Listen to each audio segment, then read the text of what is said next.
Welcome to the Cabral Concept, where board-certified naturopath and integrative health practitioner Dr. Stephen Cabral shares how he was diagnosed at the age of 17 with a life-altering illness and given no hope for recovery. It was only after studying and traveling all over the world did he discover how to combine ancient Ayurvedic healing practices with state-of-the-art naturopathic and functional medicine to fully rebalance the body and re-energize it with life. It's time to discover how to get well, lose weight, and finally feel alive again. And now, here's your host, Dr. Stephen Cabral.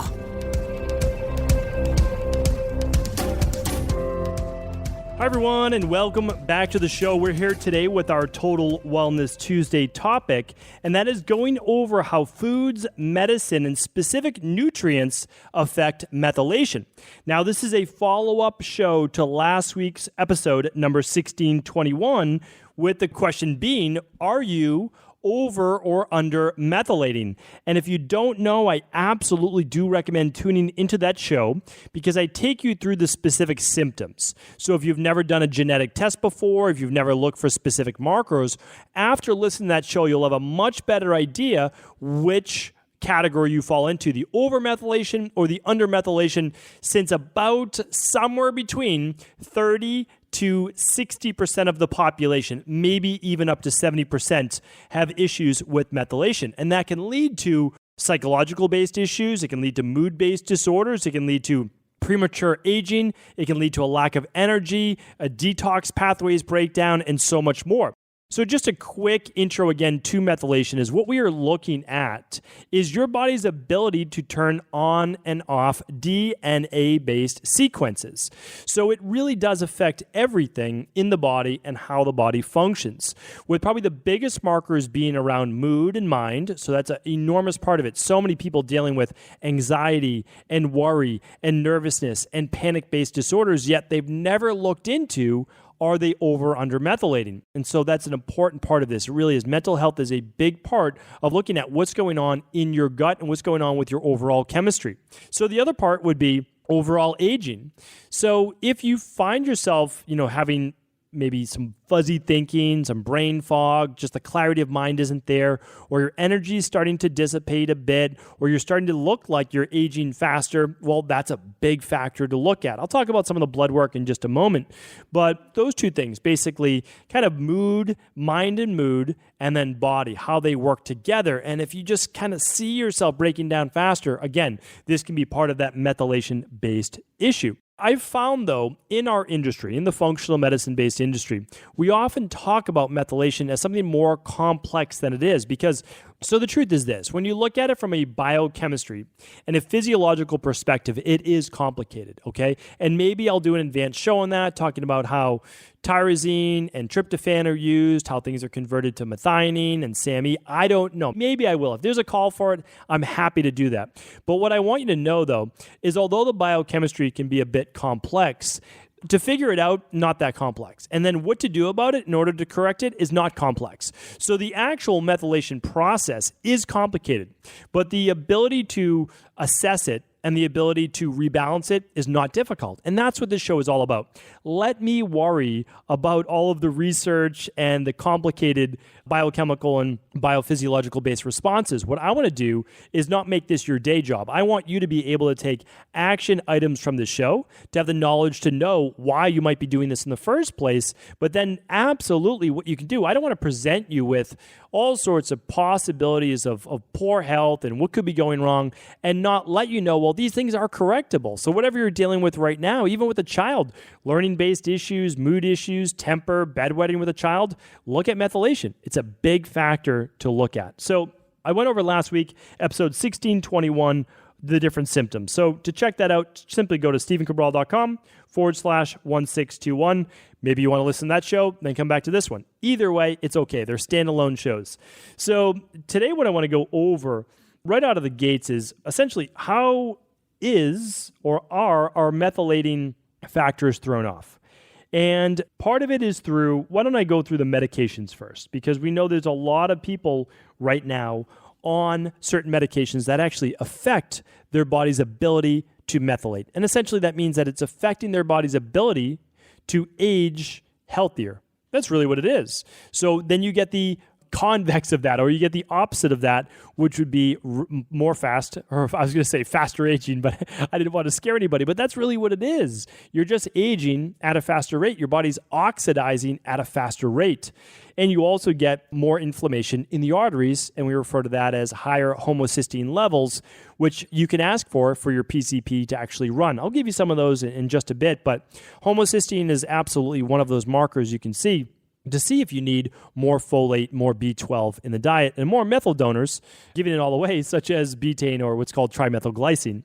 So the first factor is this, and I want to go over the medications. So if you are on acid blockers, and I mean, how many people are on acid blockers? We're talking about millions and millions of people on acid blockers. So if you're on acid blockers, methylation could be a greater issue, especially if you're predisposed. So again, we know our genetics predispose us or not. Now, other factors can cause methylation issues even if you're not predisposed, but predisposal to it is certainly a big factor. So I named the specific genes last week on the podcast, but about 30 to 40% minimum of the population are predisposed to undermethylating or overmethylating, with the majority of those towards undermethylating, which was kind of what we're talking more about on the show. Okay, so when we look at certain medications, they would be acid blockers or something called methotrexate. Methotrexate is a very common medication as well. You'll find all different variations of this. Same with acid blockers, right? You could be using Nexium or Prilosec or Zantac or any number of acid-based blockers. Methotrexate, again, for cancer, for autoimmune issues, is a popular drug to be given out in conventional medicine. Birth control. Right? How many women are on birth control that could now be suffering from methylation-based issues? High blood pressure medications, Dilantin for seizures, and yeah, those are the main ones that I want to give you right now. And let me give you a little bit of insight into this, though, because when you affect the digestive system, you're going to oftentimes throw off methylation. And one of the reasons that for that happening is that you simply can't break down and absorb those B vitamins as much, and B vitamins are crucial for methylation. So when you take an acid blocker, it tips me off in two ways. One, you might have higher levels of histamine, which is why you might have higher levels of acid in the stomach in the first place. Well, higher levels of histamines show a predisposal to or an actual issue with methylation, over or under methylation, typically under because you have more allergies, all right? So that's a big one. Another one is this, oral contraceptives, birth control. A lot of women forget, or I shouldn't say forget, a lot of women are never told that oral contraceptives not only affect their hormones, but it can affect their digestive system and bile production as well. So it's an important one to look at. Super, super important. And going back to the acid blockers, I know I'm bouncing back and forth a little bit, but acid blockers, besides the histamines, if you don't have acid in your stomach, good luck trying to absorb calcium, magnesium, zinc, and your B vitamins, namely B12.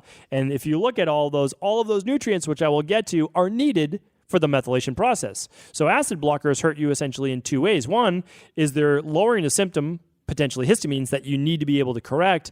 And number two, now you're not absorbing many of the nutrients that you need for a good, strong anabolic system and to help with the aging-based process. Okay, so I can kind of lump stomach acid into this as well, because that's an issue. If you have low stomach acid, you're potentially going to have more issues with methylation. Just you don't absorb your nutrients as well, right?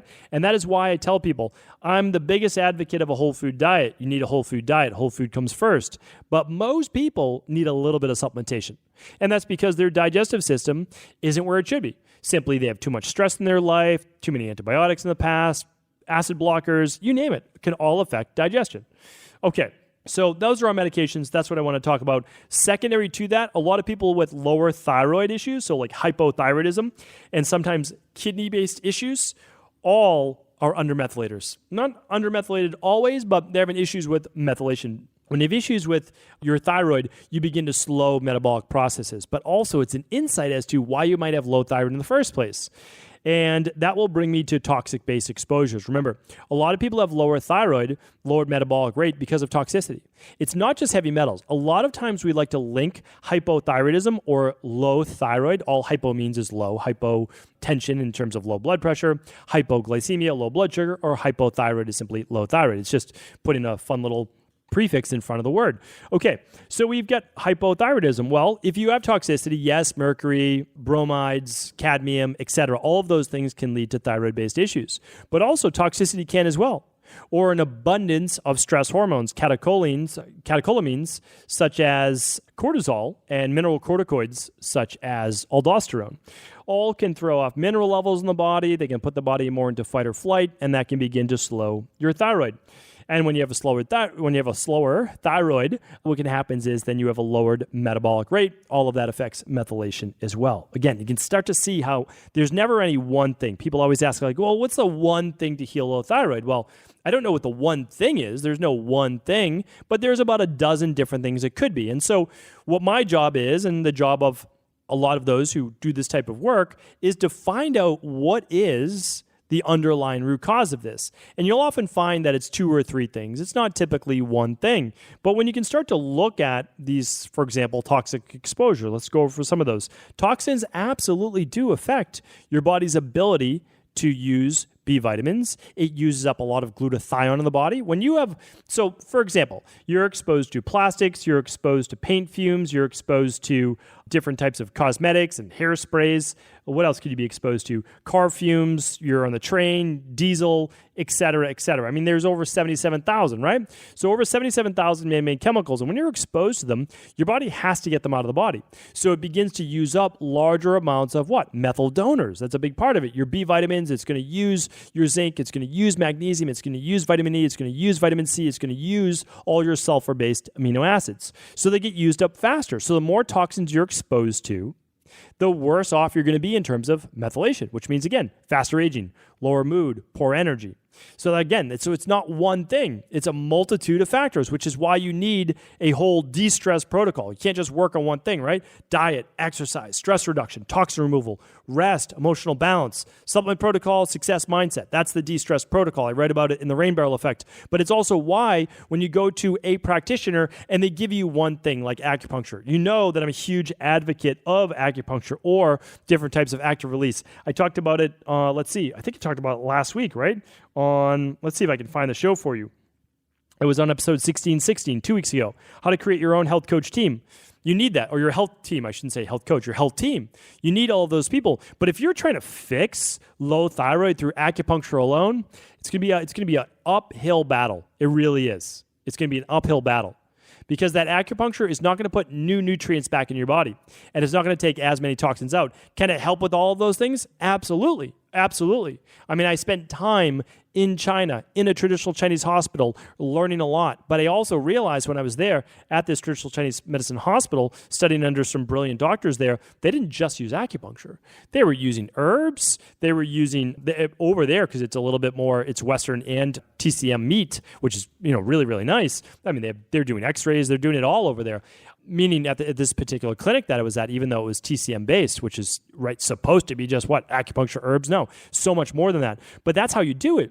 You use everything. You use whatever your wellness client or your patient needs. You don't try to make them fit into one small box. You are the one that has to expand as a practitioner in order to be able to help them. So what I do is I refer out for things like chiropractic, for neurofeedback, for acupuncture, for personal training. All of those things I refer out. I have to know about them. I have to begin to help them develop the program, but they're going to see other people for that. So remember, but there's no one thing, right? If your acupuncturist, though, has studied functional medicine and they know how to do these things, they know how to run the labs, they know how to look for this, then good, you're in great hands. But it doesn't mean your acupuncturist is bad. Their acupuncturist is actually fantastic. They're one part of your health team, right? So one part of your health team. So, okay. And I know I don't feel like I'm picking on acupuncture because I love acupuncture. I get acupuncture, but at the same time, I just want to be clear. You want to use a diverse range of whatever those faculties are. Again, diet, exercise, stress reduction, toxin removal, rest, emotional balance, supplements that are based on science, and then success mindset. You just need them all. That's all. So, okay, let's just go over a couple more. Smoking. One of the worst things that you can do is smoke. I mean, that's literally one of the worst things that you can do. And that means any smoke. That means vaping. That means cannabis. That means cigarettes. That means tobacco. Yes, the filters on tobacco are even worse too than using cannabis. But at the same time, breathing smoke into your lungs is a carcinogen. It's a carcinogen. It's not good. and it's not healthy for you. So I don't want to say just because cannabis has many benefits to it and it's a plant, this, that, and the other thing, that there's not also some downsides. And breathing smoke into your lungs, especially I see so many younger people vaping, it's just such a bad idea. It's a really bad idea. And so what we want to do is this. If you smoke, we need to help you to stop smoking. I mean, that's the big thing. You need to work with someone that is going to help you. There's a specific method, and it's called the habit loop. I'll talk about it more. I'm going to put this actually in my notes right now because I talked about it on this Monday's podcast as well. All right. We're going to talk about it on episode 1634 coming up next week. It's in there. It's in the books right now, the habit loop. All right. Because what you need to do is any bad habit that we have, and smoking for sure is a bad habit, and I know it's an addiction, right? But people that move towards addictions, guess what? Typically under methylators or over methylators, but there's a methylation issue. So really important that we do look at that, right? Because they're lower in neurotransmitters, et cetera. So that's why the addiction, whatever the drug of choice may be, typically raises dopamine. And dopamine then helps, get that feeling that you want of that reward, of that satisfaction. So obviously we want a better outlet, but what we need to change is there's one of three pieces, and that's the middle piece, and that's the actual action or the routine. The cue is always going to be there, at least in the beginning. The reward's always the same. What we need to change is that middle piece. It's going to be a little bit of an intro. I'll talk more about that next Monday. Okay, so I've already talked about the genetics. Yes, people are predisposed somewhere around 30 to 40% of people. All right, that's the number that we're finding that have methylation-based issues. And this is early in the science of genetics. So again, don't get me wrong, and I always take genetics with a grain of salt because you don't actually know what's turned on and what's turned off at the moment. When you run your genetic profile, you look at what are called your SNPs, your single nucleotide polymorphisms, but you have no idea at that moment typically that anything's turned on or off, right, from your environment, meaning like, is this gene expressing itself, yes or no? Well, we don't really know. We'd have to run other tests because of that. For example, if you had really high levels of histamine, we'd say, okay, well, yeah, maybe you're showing now this MTHFR gene, which stands for methyl tetrahydrofolate reductase, rolls right off your tongue. And what that does is it says, okay, we have a potential for undermethylating, and we also now have high histamines. Well, this person right now is having issues with methylation. Well, so we can find it out, but again, I don't think that you need to get that involved because you can look at the symptoms and you can also look at, are you exposed to toxins? Have you been? Have you done a functional medicine detox? What's your diet look like? Let's talk about diet right now. Are you eating a lot of the foods that I spoke about last week that are going to give you the nutrients your body needs in order to be able to complete the methylation process, right? Folate's not the only one, but as an example, we get folate from a lot of our green veggies, right? So if we take in these green veggies as folate, we bypass the folic acid, which is more of the toxic folic acid that's in most of the nutritional supplements that you see in your local Target, Costco, whatever, CVS, and and they're not good. That's why, again, I always say this, but you can't buy your supplements where you buy your toilet paper. If you do, it's just a huge issue, because you're buying at the cheapest possible price for the most part, and you're going to get really cheap supplements. That's the way that it is. It's the difference between purchasing wild salmon and then just farm raised, right? It's that's the difference. They're both salmon, right? Well, you get folate, but one says folic acid and one says methylfolate, which is actually one step past what you would get from good greens from your food, because you change folate into methyl tetrahydrofolate, and now it's in a form that your body can actually use and absorb. And you hear it, right? It goes folate to methyl tetrahydrofolate, right? So it's a methylated version of folate. Okay, now your body's able to use this as part of the process. So again, like I said, the biochemistry can be a little bit more complex, but you don't need to know that in order to take advantage of it. Because if you're paleo-based, you can eat good pastured-based eggs. You can have grass-fed, grass-finished meat, or pastured-based poultry, or wild-based fish. You can get a little bit of liver in there if you choose to. And if you're vegan, you can check out, again, what I spoke about last week, but you can get what I call the beans and greens. You need to get your beans in, you need to get your greens in. You can't be a vegan who eats mostly processed carbs, because that's just not going to work. That's not healthy. Again, you can be healthy as a vegan, but you can't be unless you're getting in a lot of those whole foods. And for the most part, a lot of the great ones are beans and greens, because you're getting all your methyl donors in there. Plus, you're getting in what I want to talk about right now is more of those nutrients that you need, right? So what are some of the nutrients that you need? Let's go over those just to give you a little bit of insight. And then I think I'll save some of my detox factors for another show. We'll probably do a part 3 because I know I'm coming up on my time for today. But when we look at all the nutrients that are needed, you probably noticed and heard me saying over and over that the body needs folate, right? That's a specific B vitamin. I believe it's B9 if you're looking at the specific Bs, although it's never referred to it as that. But also, as you probably heard me say last week, folate's a tricky one. Because if you're an undermethylator and you take in too much folate and you have lower levels of homocysteine, which again is what you can test on blood work, it very well could make you feel worse. That's the interesting thing about folate. It's also why we don't do a mega dose of natural folate in our daily nutritional support. And we also don't do it in our activated B vitamin. We offer a separate methylfolate vitamin for those people that have higher levels of homocysteine or that are overmethylators and need that specifically. So, just keep that in mind that there isn't a one-size-fits-all program, but folate for sure fits as part of this. Magnesium and zinc and B6. Those are 3 crucial factors for anybody with mood-based disorders. I couldn't recommend them enough. They did wonders for me as a human being, to be a better human being, to be the type of person that I wanted to be in life, which was just nicer, just like not as fast a temper, like just more relaxed and calm. I needed, because I was desperately missing vitamin B6, magnesium, and zinc. And that is one thing specifically that my mentor taught me. I can tell you for sure. She's the one who introduced me to different forms of magnesium. Magnesium glycinate, the chelated form for sure, magnesium lysate. There are others as well. Introduced me to that, introduced me just to the power of zinc. I'd already been using zinc, but she explained to me why it helps me so much. And then she introduced me to vitamin B6. Now, I had been taking B12 and others like that because, of course, I read about them.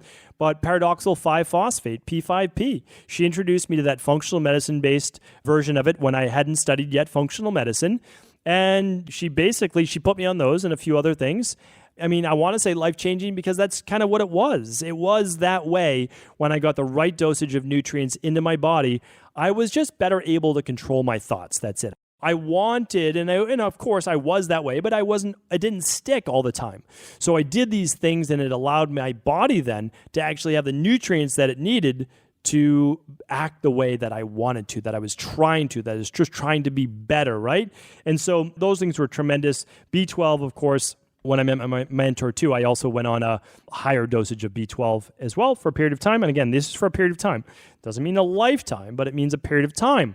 And for me, it was about 4 months. And then I didn't come off completely. I weaned down a little bit, right? So I didn't come off completely. I didn't just stop, right? Because then what would I be missing? All of my methyl donors. So I weaned it down to the dose that still worked for me. And then betaine, I've talked about that before, but a product like trimethylglycine or betaine HCl, I was taking betaine HCl just to help improve my stomach acid as well. So those are just a couple. They're not all of them. I mean, zinc and copper are great to take together. Calcium, magnesium are great to take together after you've been using magnesium for a bit. So again, I'm still a huge advocate of those particular products. Yeah, I'm just, again, and open up those detox factors. I know that I've used up my time for today. I always want to be respectful of your time. So what I'm going to do is this. I'm going to do a follow-up show in the future, and I'm going to give you other lifestyle factors around alcohol and around caffeine and those types of things if you have methylation issues. So if this is an important topic to you, give me that feedback. Let me know. Just go over to Instagram, just my name, Stephen Cabral, Stephen with the PH, and let me know that this show was helpful. And if you'd like me to do a follow-up with the different types of foods that are most harmful, how much caffeine's okay, how much alcohol is okay, all those different types of things, just let me know. Happy to do a follow-up on that. So take care, everyone. Have an amazing day, and please do feel free to share this show with anyone you believe it could serve. Are you ready to heal yourself and then go on to heal others? If so, the Integrative Health Practitioner Institute can help you discover proven functional medicine protocols that blend the best of 7 different healing disciplines from around the world. I personally share with you the exact handouts and protocols I use in my private practice that enable people to get well, lose the weight, and live longer, stronger. I want to pass this information on to the next generation of health coaches, and that is exactly why I created IHP. We are the future of the health coaching industry, and the skills and knowledge you will learn will make you an in-demand certified health coach anywhere in the world. Although we have many medical professionals taking the IHP certifications, no experience is necessary, and half our members have no previous health certifications.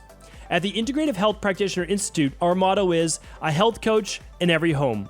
Our goal is that you take this knowledge and then share it with family, friends, loved ones, your community, or in a practice where you create a career you love and can be proud of. The global IHP community is filled with some of the most kind and caring people in the world, and we can't wait to welcome you into our world soon. For more information or to set up a discovery call with one of our IHP Health Coach graduates, simply head over to integrativehealthpractitioner.org.